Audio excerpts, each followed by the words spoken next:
নতুন বাংলাদেশে নতুন ইতিহাস সৃষ্টি করল বাংলাদেশ জামাত ইসলামী। একযোগে সারা দেশ থেকে জনাব এটিএম আজহারুল ইসলামের মুক্তি চেয়ে জামাত ইসলামী সরকারকে কঠিন বার্তা দিয়েছে, হয় এসপার না হয় ওসপার।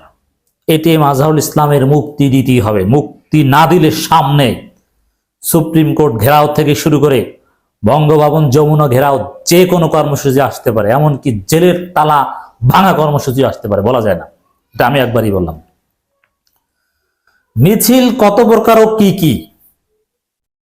রাজনৈতিক কর্মসূচি কত প্রকার ও কি কি, কত বড় হতে পারে, কত গোছালো হতে পারে, জামাত ইসলামী আজকে দেশব্যাপী দেখিয়ে দিয়েছে। মিছিল করার সক্ষমতার দিক থেকে beyond reasonable doubt Bangladesh Jamaat Islami Bangladesh সর্ববৃহৎ দল। আমি বলছি না যে ভোটের রাজনীতিতে সর্ববৃহৎ দল। জামাত ইসলামীর ভোট বেশি না, 20%-এর বেশি ভোট নাই, ইটস ট্রু। কিন্তু মিছিল করার দিক থেকে, রাজনৈতিক কর্মসূচি করার দিক থেকে জামাত ইসলামী সবচাইতে বড় দল। আজকে জেলা মহানগরগুলোতে জামাত ইসলামী যে পরিমাণ লোক হাজির করতে পারে, বিএনপি সে পরিমাণ লোক হাজির করতে পারবে না, কেউ পারবে না।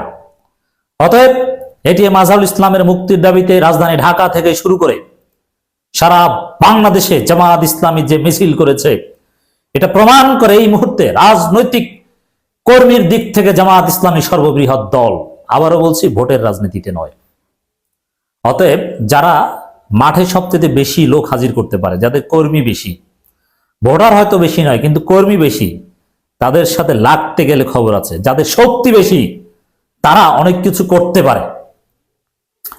অতএব আজকের এই মিছিল শুধু এটিএম আজহারুল ইসলামের মুক্তির দাবিতে একটা গণজোয়ার নয়, এই মিছিল জামাত ইসলামী সক্ষমতার একটা প্রমাণ। অতএব আগামী দিনের রাজনীতিতে জামাত ইসলামী খেলবে। জামাত আজকে সেটা প্রমাণ করে দিল। সরকার জামাতের দাবি দ্রুত মেনে না নিলে যে কি ঘটতে পারে, দেখেন বিএনপিও কিন্তু মাঠে নেমেছে, বিভিন্ন জায়গায় কর্মসূচি, কোনো সিটে ফোটা কিছু দেখেন, লোক হয় অল্প কিছু লোক। আর জামাত ইসলামী বগুড়ার খবরটা বলি, শুধু এত লোক হয়েছে, মিছিলের এক প্রান্ত থেকে আর এক প্রান্ত ভিডিও করতে 40 মিনিট লেগেছে। গণজোয়ার, লোকে লোকারণ্য, এক একটা জেলার সমাবেশ যেন মহাসমাবেশ। দর্শক, এটিএম আজহারুল ইসলামের মুক্তি না হওয়া পর্যন্ত আন্দোলন চলমান থাকবে। ডাক্তার শফিকুর রহমান, এবং বেশি দিন লাগবে না। আঙ্গুল যেহেতু বাঁকা করেছে, সামনে কি এরকম ভদ্র মিছিল করা হবে? না, কিভাবে মুক্ত করতে হয় বিপ্লবী জামাত ইসলামী জানে। ফেসিবাদের ভাষায় নয়, রাজনীতির ভাষায় কথা বলতে রাজনৈতিক দলের নেতৃবৃন্দের প্রতি আহ্বান আমিরে জামাতের। বিএনপি এখন ফেসিস্ট হয়ে উঠছে, ছাত্রদল এখন ছাত্রলীগের মতো সন্ত্রাসী হয়ে উঠেছে। বিএনপির পান্ডাদেরকে ডেকে নিয়ে কুয়েটে ছাত্রদল, বিএনপির পান্ডারা মিলে সাধারণ শিক্ষার্থীদের উপর হামলা করেছে। তোমরা তাকিয়ে দেখো যে জামাত ইসলামীর কর্মী কি পরিমাণ। তারা যদি পাল্টা প্রতিরোধ শুরু করে, এই বিএনপির সন্ত্রাসীরা পালানোরও জায়গা পাবে না। আর জনগণ যাদের শক্তি আছে তাদের সাথেই আগামী দিনে থাকবে, চাঁদাবাজ এবং লুটপাটকারীদের সাথে থাকবে না। বাংলাদেশ জামাত ইসলামের আমির ডাক্তার শফিকুর রহমান বলেছেন, আওয়ামী ফেসিবাদের জুলুমের শিকার রাজনৈতিক নেতৃবৃন্দের অনেকেই মুক্তি পেয়েছে, এতে আমরা আনন্দিত। কিন্তু কেন জামাত ইসলামী সাবেক ভারপ্রাপ্ত সেক্রেটারি জেনারেল মজলুম জননেতা এটিএম আজহারুল ইসলাম মুক্তি হয়নি এবং হচ্ছে না? প্রশ্ন রেখে আমিরে জামাত বলেন, আমরা চেয়েছি অন্তর্বর্তী সরকার বৈষম্যের উদাহরণ সৃষ্টি করবে, বৈষম্যহীনের উদাহরণ সৃষ্টি করবে, কিন্তু কাউকে মুক্তি দেবে, কাউকে মুক্তি দিবে না। সরকার এমন কর্মকাণ্ড জাতি আশাহত হয়েছে। সরকারের স্পষ্ট করে বলতে হয়, অনতিবিলম্বে এটিএম আজহারুল ইসলামকে মুক্তি দিতে হবে।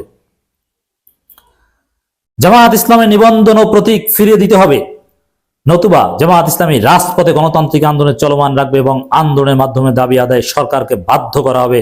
মনে রাখতে হবে, ফেসিবাদের পতন হয়েছে, ফেসিবাদের জুলুম ধরে রাখা যাবে না, সকল জুলুমের কবর রচনা করতে হবে। অতএব এইসব আইনের ফাঁক ফোকর, এই অ্যাটর্নি জেনারেল আর আসিফ নজরুল ফাজলামি বাদ দেন। এটিএম আজহারুল ইসলামকে অনতিবিলম্বে মুক্তি দেন, জামাতের রেজিস্ট্রেশন ফিরিয়ে দেন। কোনো ফাজলামি চলবে না। বাংলাদেশে জামাত ইসলামী কি পারে সেটা হাসিনা ভালোভাবে দেখেছে, টের পেয়েছে যে জামাত কি। শত জুলুম, নির্যাতন, নিষিদ্ধের পরও বেসিক্যালি জামাতের পরিকল্পনায় হাসিনাকে পালাতে হয়েছে, সেটা হাসিনা নিজেও স্বীকার করেছে।